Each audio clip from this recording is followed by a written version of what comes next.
According to the Bible, all the languages and races of the world had their origins at one point in time, the cataclysmic destruction of the legendary Tower of Babel. Was such a tower actually constructed as described in the Bible? Did God destroy it and disperse all its inhabitants? Have the ruins of the tower been located by archaeologists? What sinister plan does a modern-day dictator have in mind for its reconstruction? We cannot prove that the Tower of Babel existed.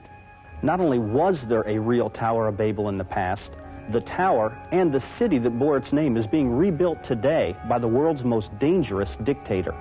No knowledgeable person believes the account of the Tower of Babel as historical fact, or that all the races and language of the earth sprang from this one little area in Mesopotamia.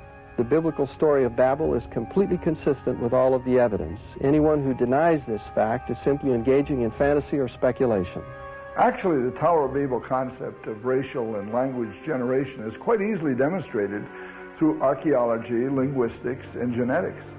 The temple towers of Mesopotamia were centers for communicating with ancient astronauts. I believe the tower was intended as a communication device, but not with any so-called ancient astronauts, rather with the spirit world of demons and fallen angels.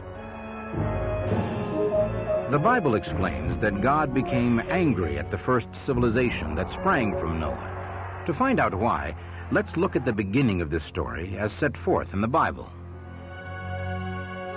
According to Genesis chapter 8, when the floodwaters began to recede, the ark came to rest on the mountains of Ararat. Noah and his family descended the mountain to begin life anew. God had commanded that they should not remain in one place, but should go forth, be fruitful, and replenish the earth.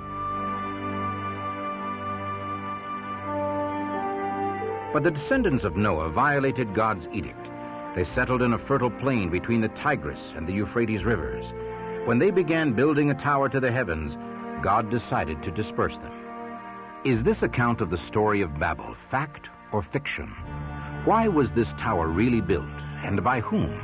Is it possible that all the races and languages of the world sprang from one single location, as the Bible claims in Genesis chapter 11? As we consider these questions, let's look at what was happening in the land of Shinar.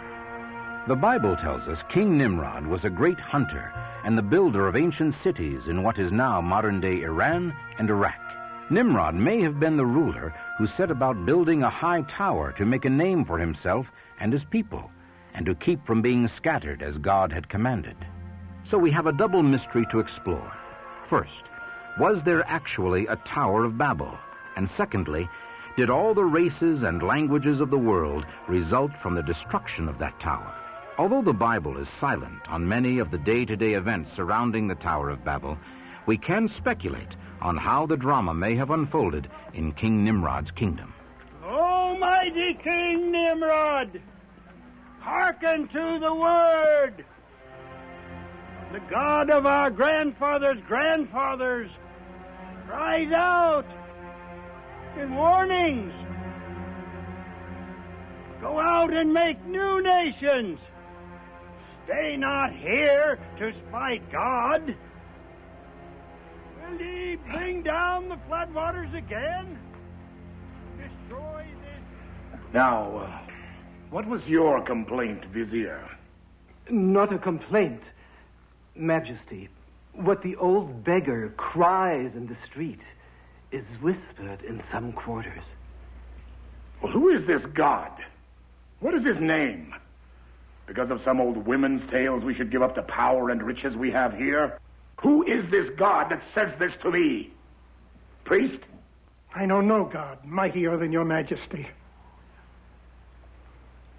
It is the old fools who say he sent the great flood in the time of our ancestors. Well, he shall bring no flood against me or my city. You see this tower? We will build this tower until it reaches the heavens, and no flood of water shall ever bring it down. How say you, architect? With this tower, mighty lord, we will prevail against any god, and you shall be equal to any in heaven. For centuries, skeptics challenged the Bible's accuracy on the Tower of Babel because they believed the land of Shinar, as referred to in the Bible, had never existed. To understand this point better, we asked Professor David C. Duell, an expert in Old Testament studies, to explain. Scholars and students of the Bible questioned the location, even the existence, of the land of Shinar. They knew that Babylon existed from eyewitness ancient historians such as Herodotus and Strabo, who claimed to have seen the great city. But they had no proof, apart from the Bible, that the area around Babylon was ever called the land of Shinar. Then in the early part of the last century, archaeologists brought forth thousands of cuneiform tablets like this one. On such tablets from Egypt, Syria, and the Hittite and Hurrian kingdoms was the name Shinar in various pronunciations. The land where the Tower of Babel account took place was here, in what is now Iraq. The historians of antiquity, including Alexander the Great, all wrote about having seen the ruins of the Tower of Babel. There have been innumerable archaeological digs over the past 100 years that have unearthed the great treasures of Sumer, Assyria, and Babylon in Iraq. The Beers Nimrod site at Borsippa has been favored by many archaeologists as the Tower of Babel. The ziggurat of Ur and the ruins of En-Temenaki near Babylon are even more favored. Is one of these sites the possible location for the Tower of Babel? The strongest body of archaeological evidence